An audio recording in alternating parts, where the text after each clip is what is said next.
G'day, my name is Katie and I'm really excited to be with you virtually for your youth ministry conference there in New Zealand. I am here to talk with you about anxiety, and how we're going to do that today is going to give you a general overview on anxiety. When does it go from being a normal experience of anxiety to a mental health condition that needs some support around it? Common triggers, common tools that help. Some stats, so who's affected, how many people are affected in New Zealand from anxiety, and then we'll finish off by doing some practical ministry tools for you guys. And I'm going to weave a little bit of my own story throughout all of that just to give some context to some of the examples. So let's get into it. So anxiety is normal. It's a common experience if you've ever been for a job interview, if you've ever played a big sporting event or done any public speaking. It's really common and normal and okay to have some anxiety around those things. When anxiety isn't normal, isn't standard, is when those feelings don't go away, when they stay with you after the event, or when there's no reason for the anxiety. It's not because you're doing a big application for something or anything like that, but you're just experiencing worry and fear for no reason that you can pinpoint. The other reason when it can move into a mental health condition is when it becomes hard to cope with daily life. When your anxiety, when your worry, your fear is impacting your ability to function as you'd like to in your normal daily life. Basically, it's intense, excessive and persistent worry and fear about everyday situations, or about nothing that you can really pinpoint, like I said.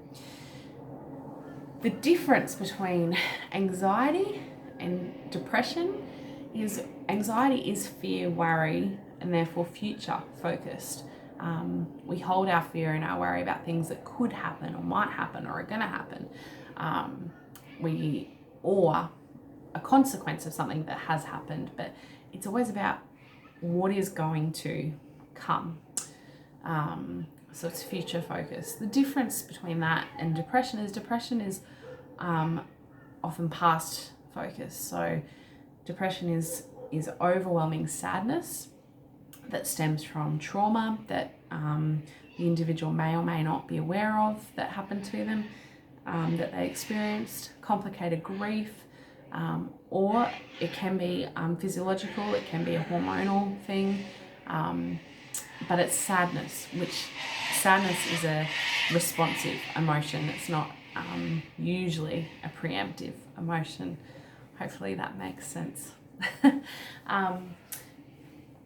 The thing about anxiety is some people have a misconception that anxiety can be a rational fear, totally irrational. And in some cases that's true, but for the person who's experiencing it, it feels very rational.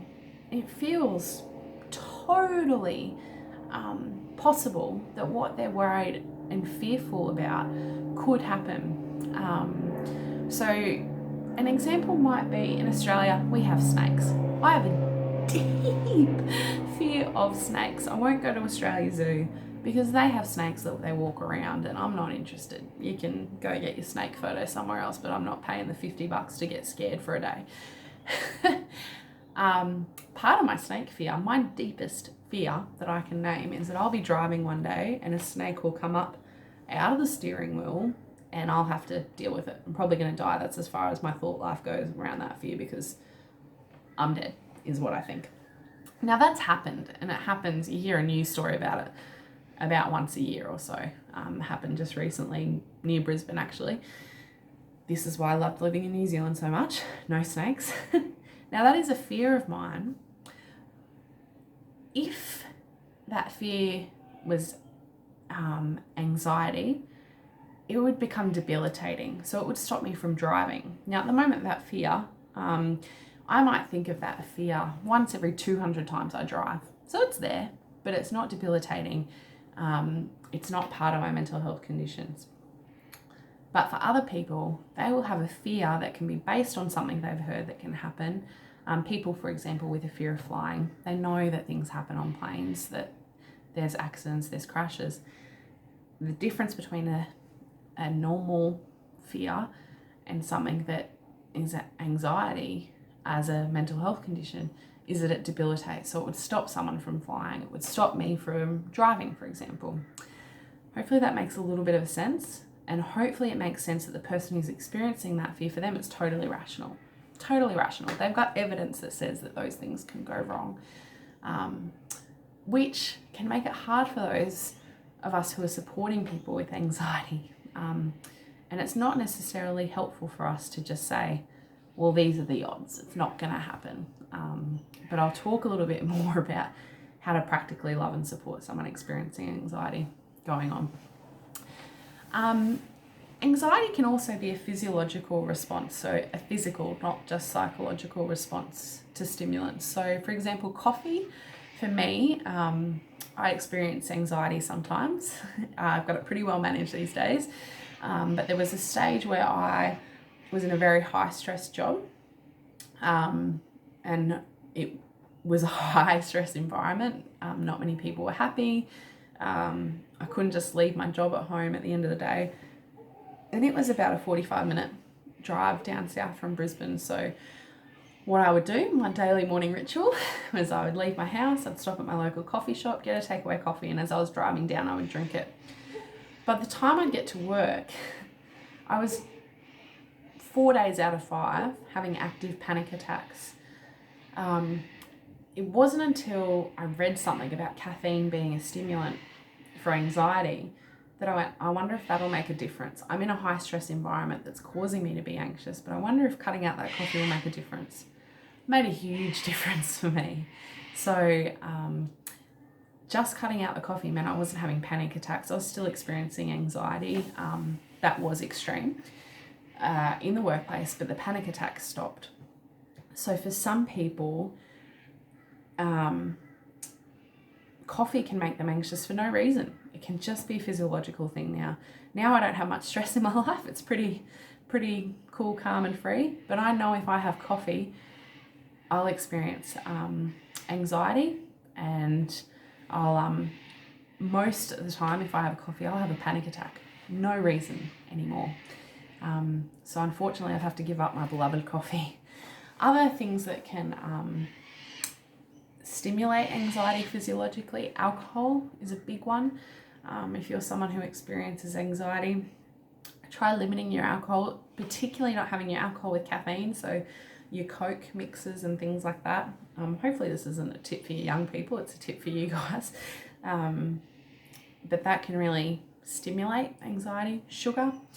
The other things that can really impact anxiety is change.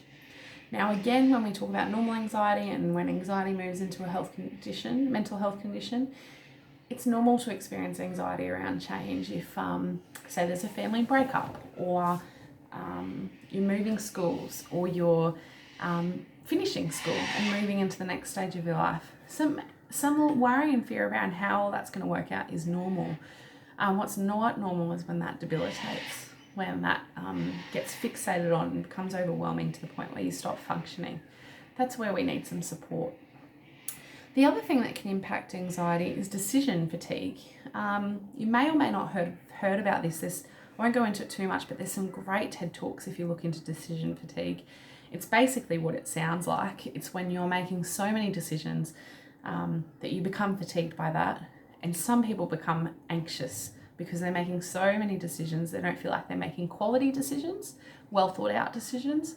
And so they start to feel anxious about how those decisions are going to work out. What are the consequences and impact of those decisions going to be? Mark Zuckerberg, for example, you might have noticed he wears the same thing, jeans and t-shirt.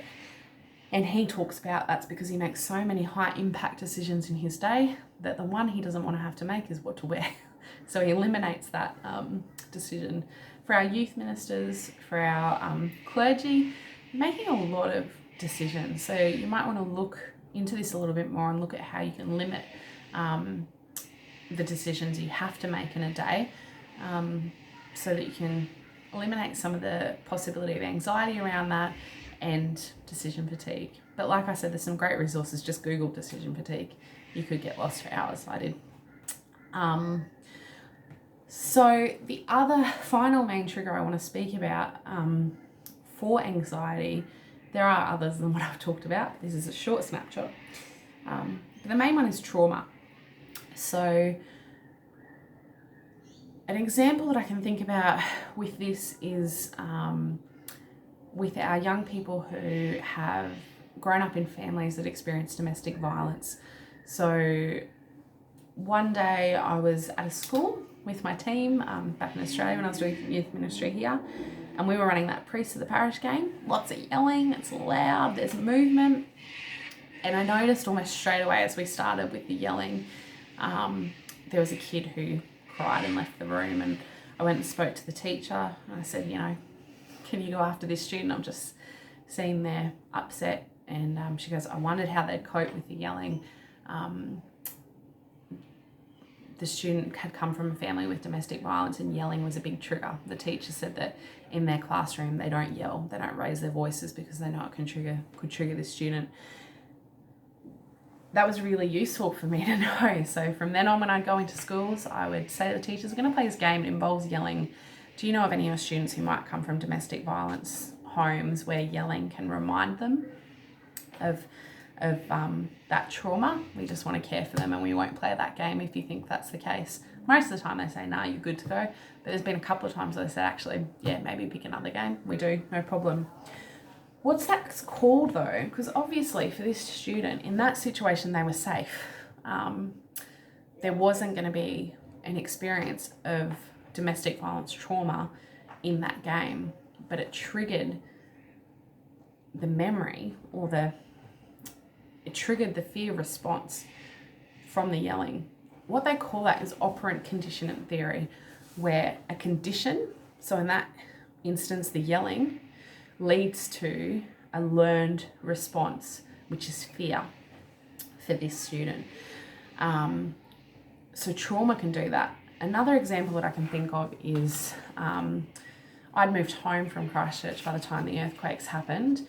I visited in between the two big earthquakes in January of 2011. I hope that's right. I'm really sorry to Christchurch people if I got that wrong. I don't mean to bring any disrespect. Obviously, I don't know what it was like to live through the trauma of those horrific experiences. But I experienced a little bit of this operant conditioning theory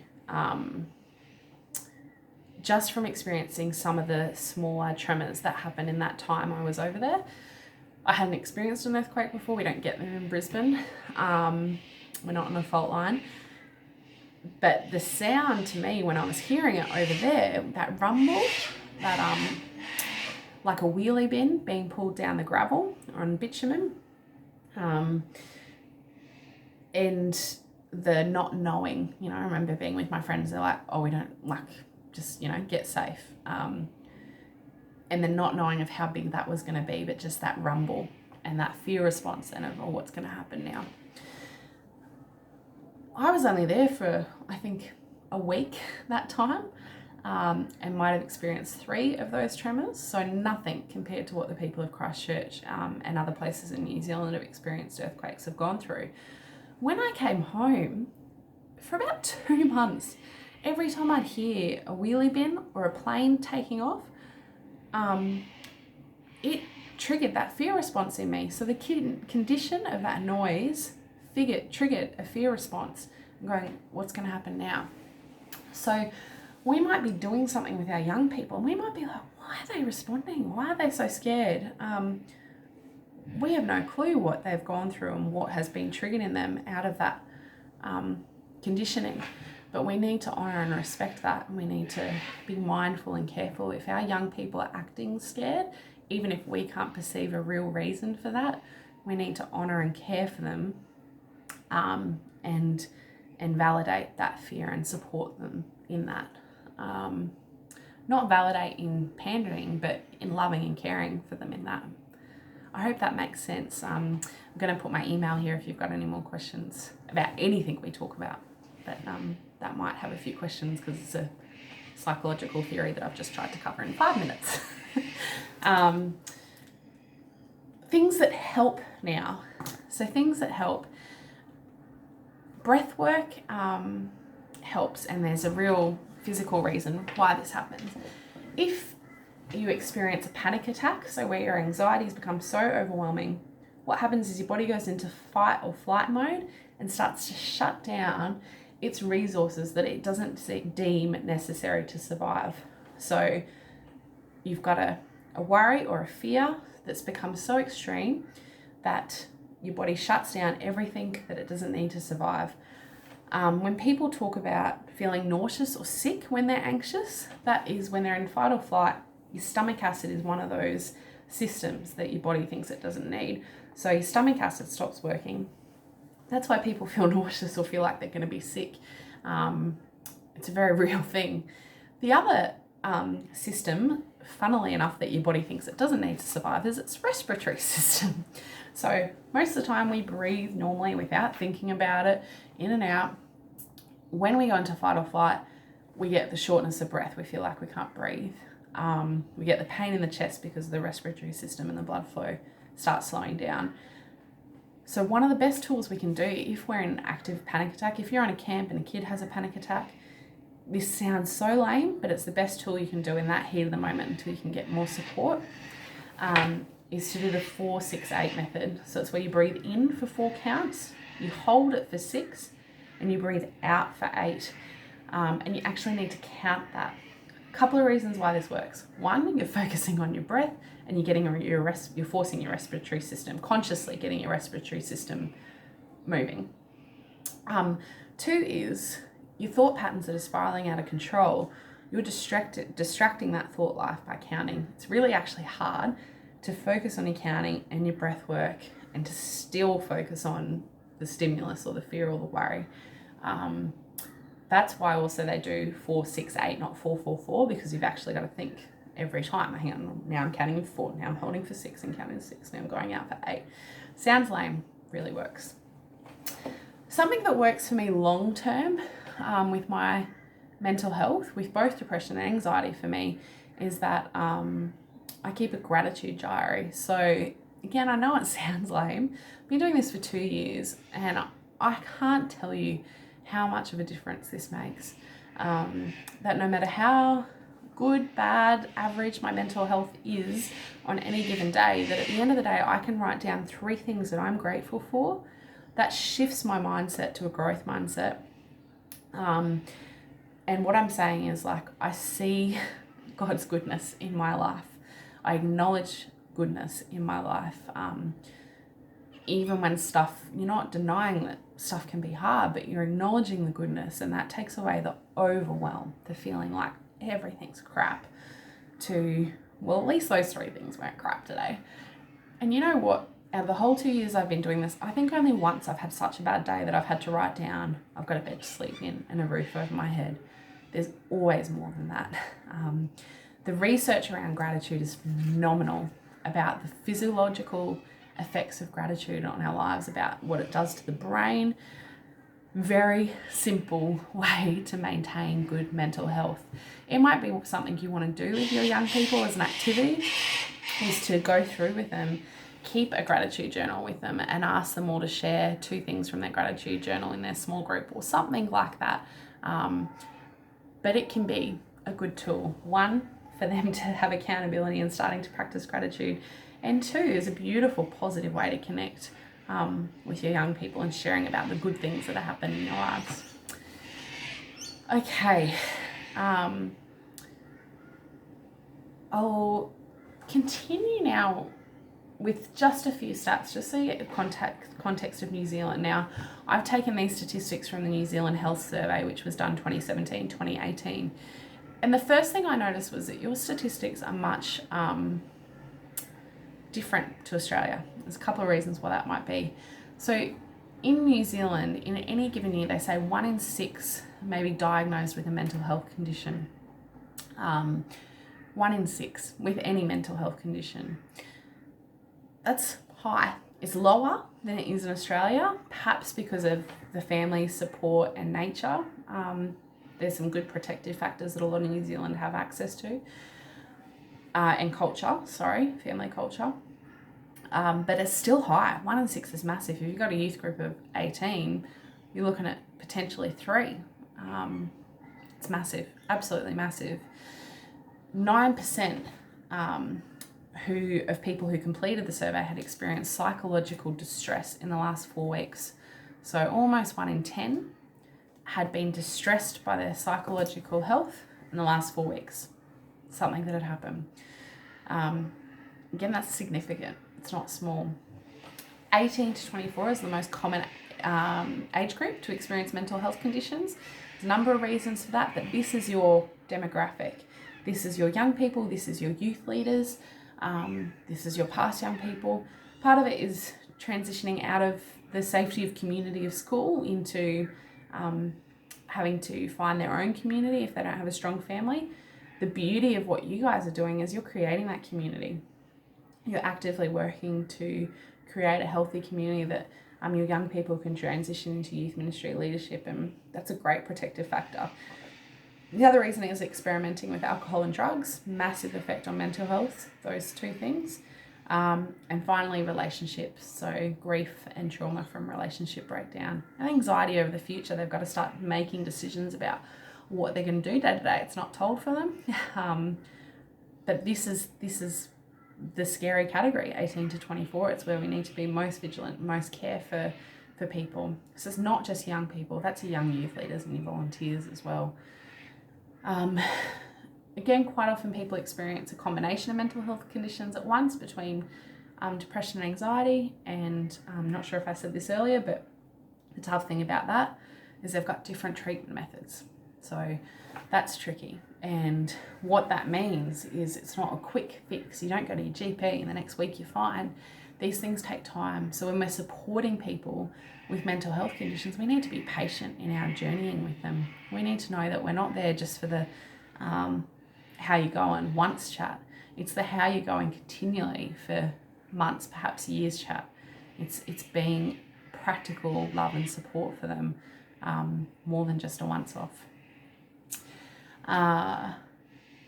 So that hopefully just gives you some context that this is actually a thing. If you're someone who's going, mental health condition isn't that common, I don't know what we're talking about. It is common, 1 in 6, and that's what's been reported. So we know that these things are underreported because people still experience shame around mental health conditions, whether that's because of culture, family culture, or just the culture in general.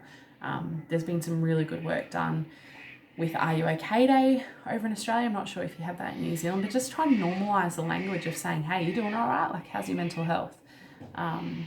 It's really important to be able to do. So what's our role as youth ministers in supporting our young people? Well, if we're going to stand in the place of Jesus and how we love our young people, then we've got to look at his model of how he accompanied others. And that was by being with. He healed as well, but we're not called to heal our young people. We're called to be with. We're called to bring them hope. God doesn't desire worry and fear for our lives. We hear that in the Bible. What he desires for our life is freedom and to love and trust in him. Now, if we go and say to our young people, just trust in God, everything will be right, don't worry, God doesn't want you to be anxious, they're going to feel minimized. They're not going to feel like how they're feeling is okay. So how we can do that with young people is go, I'm sorry that stuff's tough is stuff. Oh, wow. I'm sorry that stuff is tough right now. I know God wants more for you. I know God wants you to know his love and to not be scared about this. I'm going to be with you in this. So it's not about trying to teach or fix.